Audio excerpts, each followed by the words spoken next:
Legendary Nazi gold train actually exists. The train that search teams are looking for mysteriously vanished at the end of World War II. It started as just another afternoon hike in the quiet hills of the Czech Republic. A pair of hikers, camera phones in hand, stumbled on something that should have stayed buried forever.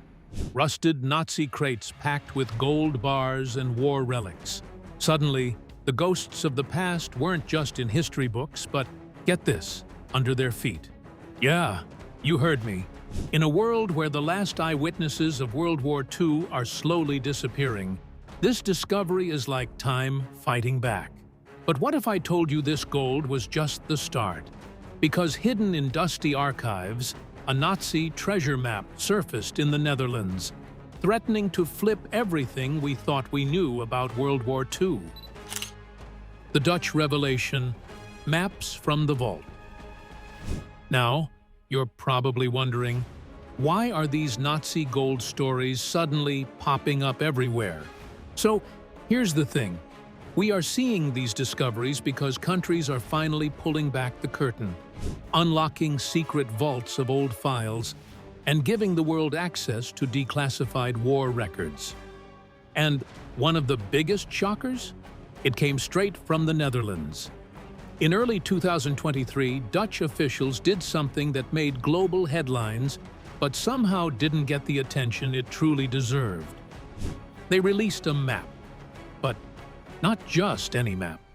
This was a Nazi treasure map, straight from the files of the Dutch National Archives, showing exactly where German soldiers supposedly buried a massive stash of gold during the final chaotic months of World War II. Think about it. This map had been locked away for over 70 years, hidden in government vaults for generations to live and die with no knowledge of its existence. And when the public finally got to see it, it wasn't long before the small village of Omeren became a global treasure overnight. The story behind the map itself is something straight out of a Hollywood script. According to records, in the winter of 1944, Nazi soldiers looted a bank in Arnhem as Allied forces advanced. They packed up an estimated 4 to 5 chests full of gold, precious stones, watches, and jewelry, enough to make any pirate jealous, and buried it in the remote countryside near Omeren. They didn't just guess the spot either. A specific site was marked, including measurements and local landmarks. When the map went public, it sparked a frenzy that even experienced treasure hunters were unprepared for. Almost immediately, amateur explorers, YouTubers, and everyday locals came to the village, metal detectors in hand, hoping to change their lives with one good dig. While that may sound like a scene from a thrilling adventure movie, the reality on the ground was a little messier. Local authorities had to put up fences, issue warnings, and remind people that the area could be dangerous. After all, this wasn't just a forgotten farm field. We are talking about former World War II territory, littered with possible unexploded bombs and wartime debris buried right alongside any potential treasure. Now, the Dutch government didn't just sit back and watch people with shovels do the job. In January 2023, an official excavation kicked off in Omeren, backed by heavy machinery and proper historians. For weeks, teams dug through cold, muddy ground, using the exact coordinates from an old Nazi map. Journalists camped out nearby, live streaming every bucket of soil in hopes that history would reveal its secret hoard. But what they discovered surprised everyone. Despite the accuracy of the map and all of the historical sources, the treasure wasn't there. The official dig ended up with no gold, chests, or glittering treasure, just a lot of dirt, broken roots, and disappointed faces. So, what happened? That is the million-dollar question. Or, in this case, possibly a multi-million-dollar question.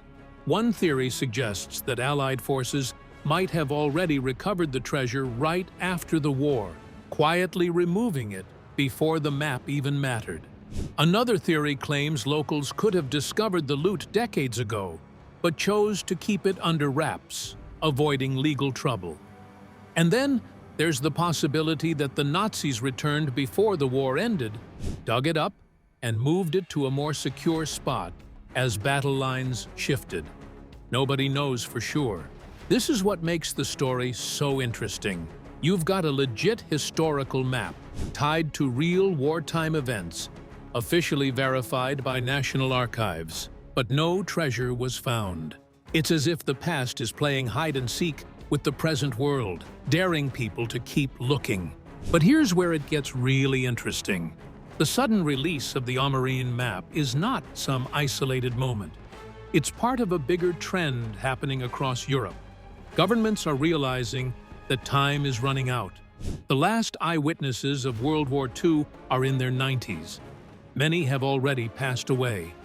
And these dusty old secrets risk being lost forever. By opening these archives, they're giving historians and regular people alike the chance to chase history while it's still possible. Some are digging with shovels.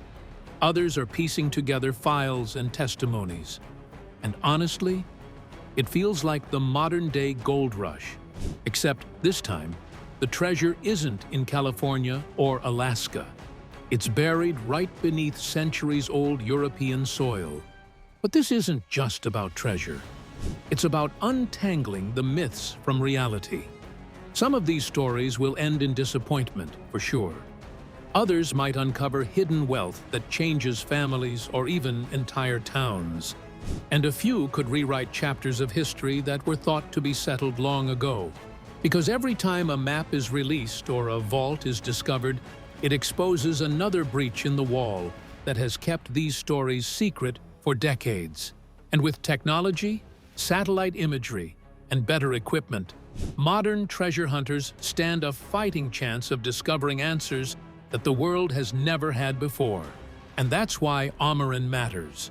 Not because people came home empty-handed, but because it reignited global curiosity and reminded everyone that World War II's secrets are far from over.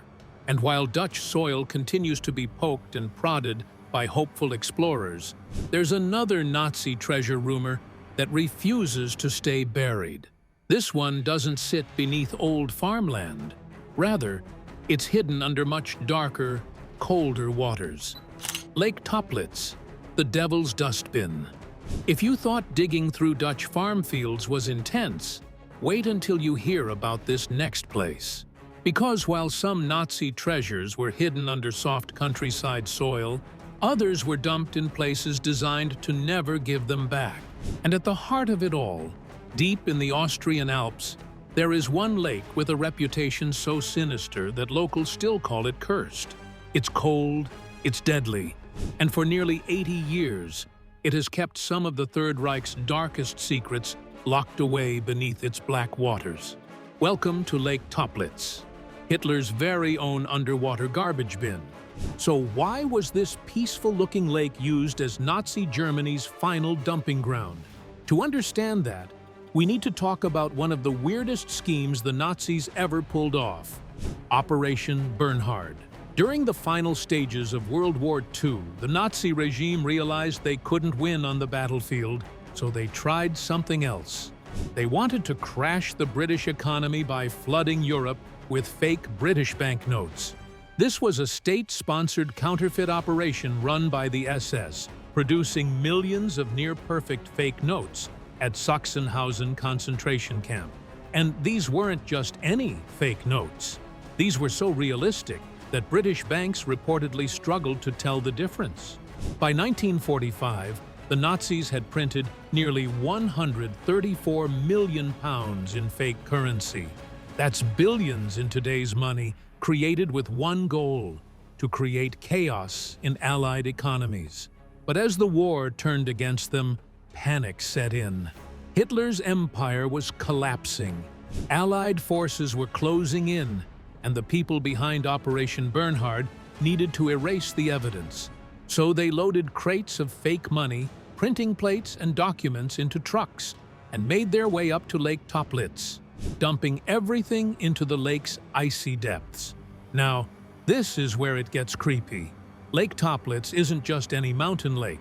It is narrow, over 300 feet deep, and has a bizarre natural feature. The top half is normal fresh water, but below 100 feet, there's no oxygen.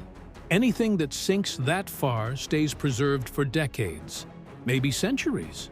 And as you can imagine, it quickly became a magnet for treasure hunters and divers.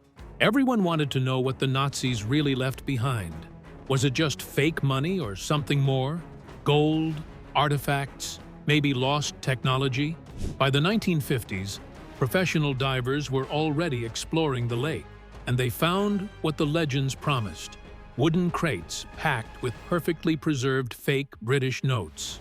Many of these are now on display in museums like the International Spy Museum in Washington, D.C., along with the original printing plates that left modern engravers stunned. But Lake Toplitz earned its nickname, the Devil's Dustbin, for a reason. It didn't give up its secrets easily. Several divers died trying to explore the lower layers.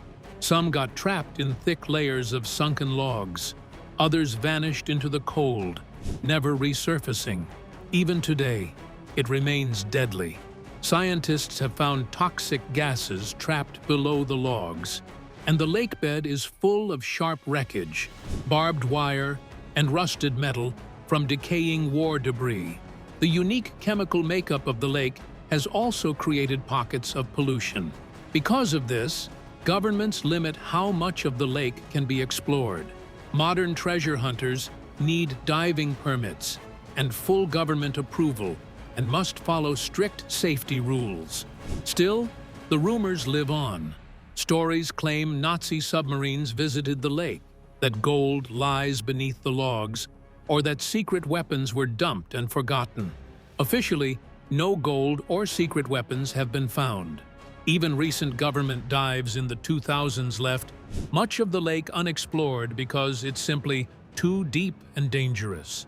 And maybe that's why people stay hooked. Lake Toplitz is the perfect storm of history, mystery, and danger. A place where every dive could reveal treasure or take another life, where the past still lingers beneath the black water. In the end, Lake Toplitz became more than a dumping ground. It became a symbol of how far regimes will go to hide their crimes, sacrificing people and poisoning nature to bury the truth. And while governments remain secretive about what's down there, the big question remains: what else is hiding beneath the Devil's Dustbin? Murkers Mine, the discovery that changed everything. By now, you've probably realized that when it comes to Nazi treasure, separating fact from fantasy can feel like chasing shadows. Maps get released, lakes swallow evidence, and treasure hunters are often left with more questions than gold. But there was one discovery that proved beyond any doubt these hidden treasures existed. And it happened in a forgotten German salt mine called Murkers. A real-life jackpot moment that showed everyone the legends were more than just myths. They were absolutely real. So let's rewind to the final chaotic weeks of World War II. American forces were sweeping through Western Germany, pushing back what was left of the crumbling Nazi war machine. On the surface, it looked like the Germans were just desperately holding ground. But underground, that was where some of the Reich's biggest secrets were hiding. The Murkers Mine was tucked away near the small village of Murkers in central Germany, and it wasn't even on the military's radar until a small twist of fate changed everything. On April 6, 1945, a couple of French displaced persons who had been forced to work in the area approached American counterintelligence officers. They casually mentioned that the mine nearby wasn't just for salt anymore. It had been used by the Nazis to store something far more valuable. Now, imagine you are an American soldier who has been marching through war-torn towns for months, and suddenly someone tells you the Nazis have been hiding treasure beneath your boots. Of course, they followed up on the tip. Within 24 hours, a team from the 89th Infantry Division rolled into Murkers, secured the mine, and sent a scouting party deep into its tunnels. What they found changed history. This wasn't just a few stolen paintings or a pile of gold bars. This was a hidden vault so massive it shocked even the most battle-hardened soldiers. Crates upon crates of gold bullion, thousands of bags filled with gold coins, jewelry stripped from prisoners, and staggering amounts of foreign currency. In total, Americans have uncovered roughly $5 billion worth of gold in today's money. And that's just the gold alone. There were also priceless artworks, including pieces stolen from museums and private collectors across Europe.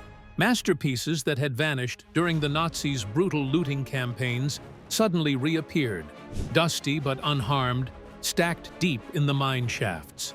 Plus, there were enormous amounts of precious stones, rare cultural artifacts, and millions in banknotes looted from occupied countries. And here's where it got even more chilling. Among the neatly catalogued loot were bags of personal belongings, rings, watches, even gold fillings taken from the mouths of concentration camp victims. It was a stark reminder that this wasn't just about looted wealth. It was the industrial-scale plundering of millions of lives.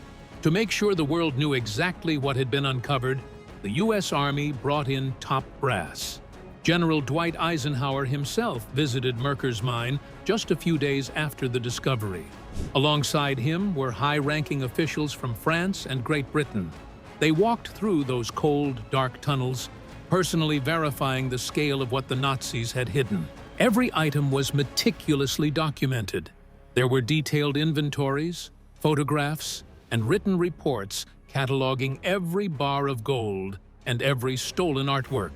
These records still exist today, preserved in archives as proof of what the Nazis tried to make disappear. And here's the kicker. Most of what was found at Murkers wasn't recovered because of long treasure hunts or lucky digs. It was found because of a simple tip-off from ordinary people who had been forced to live through the horrors of the war. It showed how everyday witnesses, often overlooked by history, played a crucial role in uncovering these hidden crimes. Today, if you want to see part of this treasure, you actually can.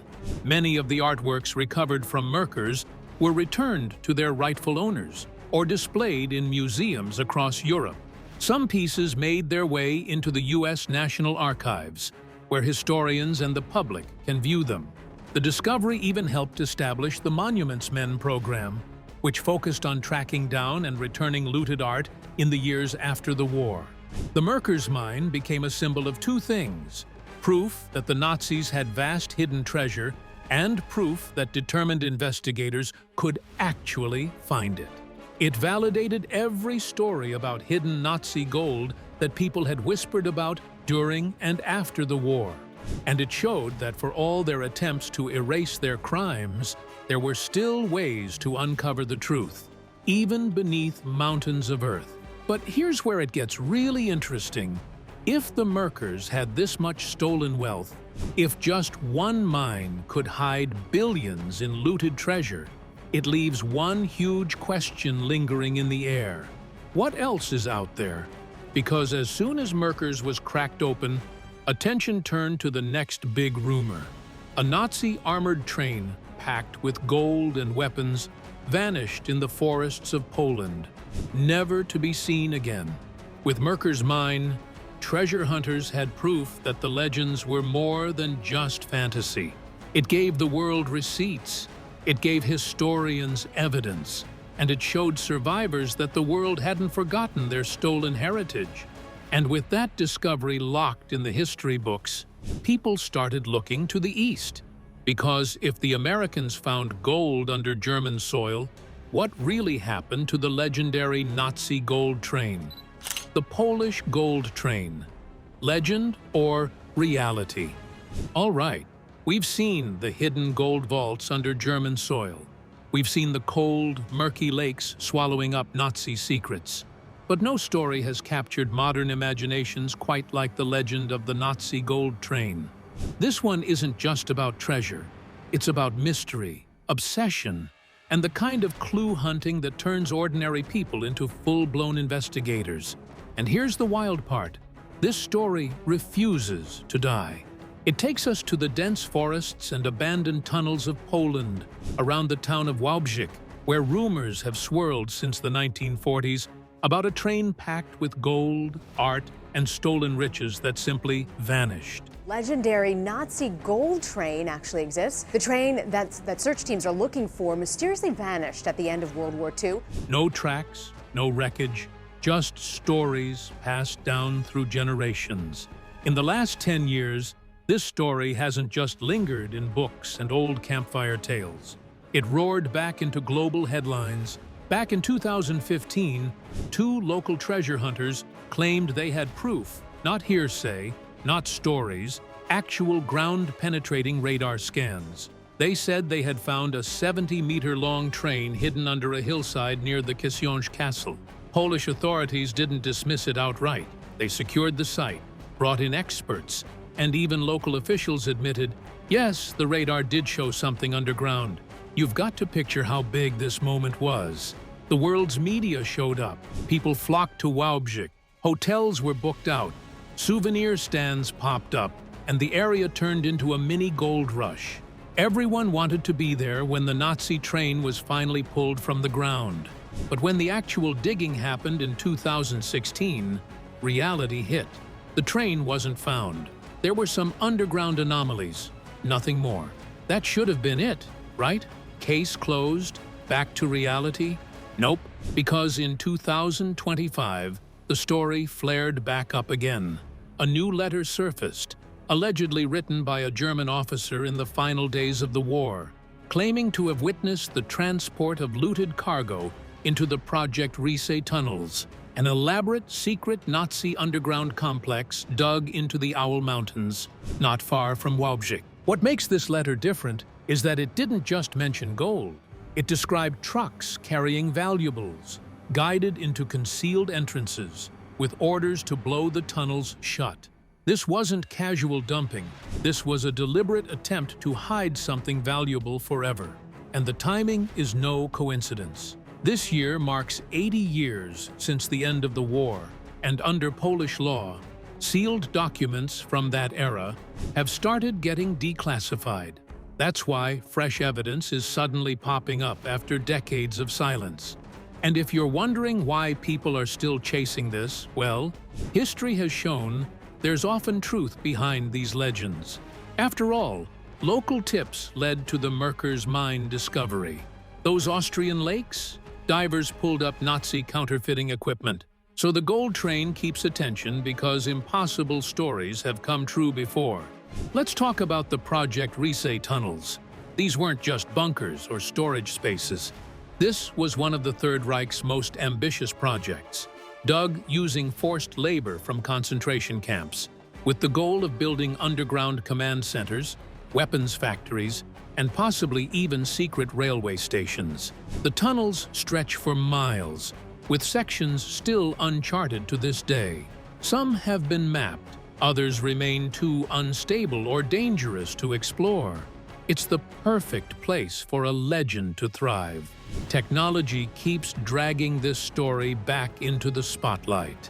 The 2015 search was driven by radar scans, and this year's renewed hunt is leaning on artificial intelligence to analyze soil shifts, tunnel layouts, and old aerial reconnaissance photos. This isn't just a bunch of guys with metal detectors. These are archaeologists, engineers, and historians piecing together wartime logistics like a real-life detective movie.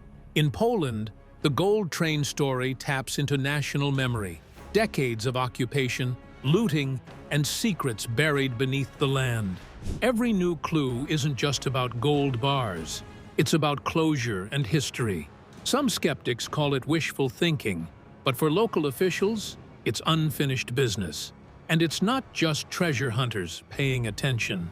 Historians see every potential find as a chance to return stolen art, while local families wonder if family heirlooms lost during the chaos might finally be traced back after 80 years. Right now, in Wałbrzych, fresh underground surveys are being planned.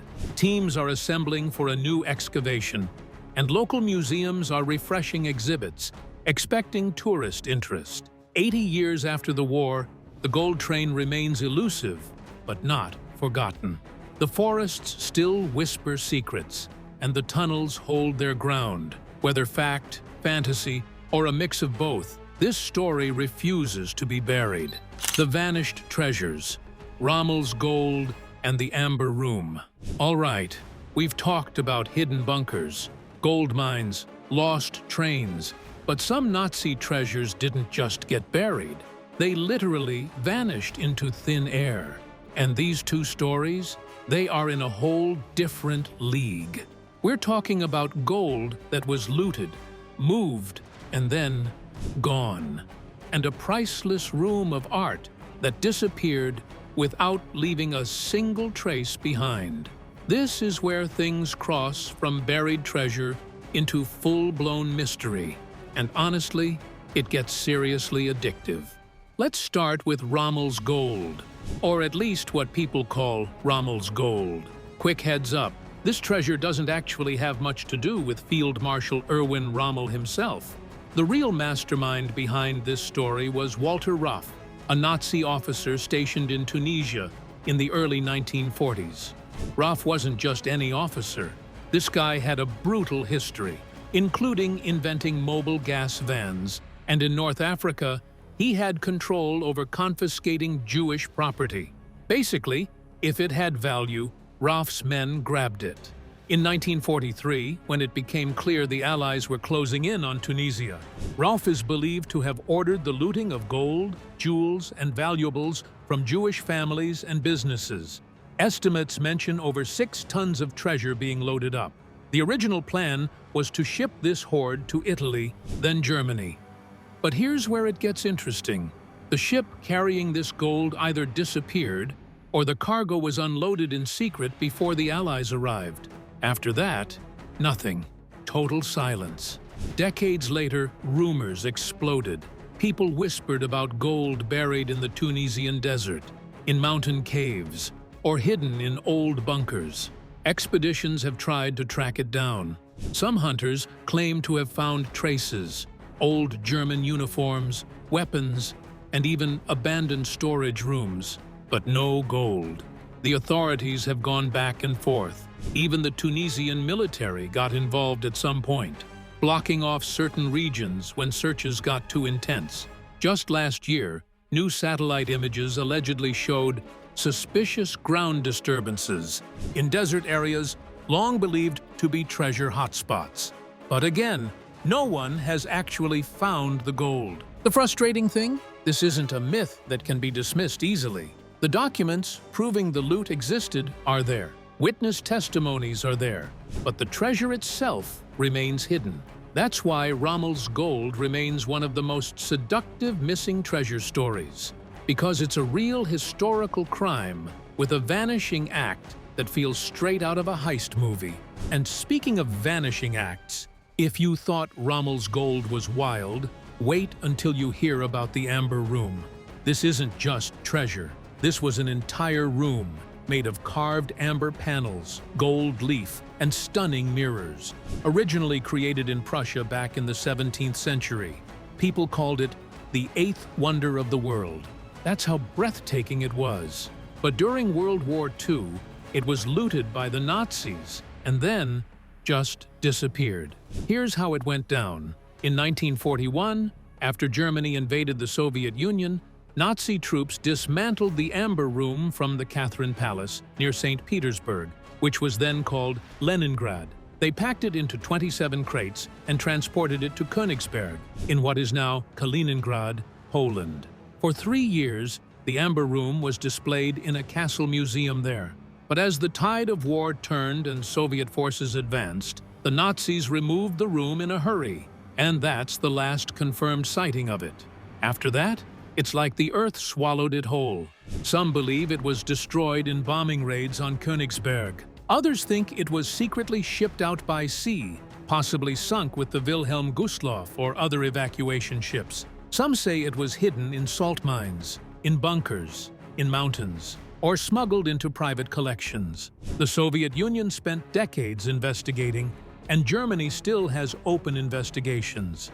Yet, the Amber Room remains missing. Multiple expeditions have been launched, from divers scouring the Baltic Sea to historians tracing forgotten tunnels under Kaliningrad.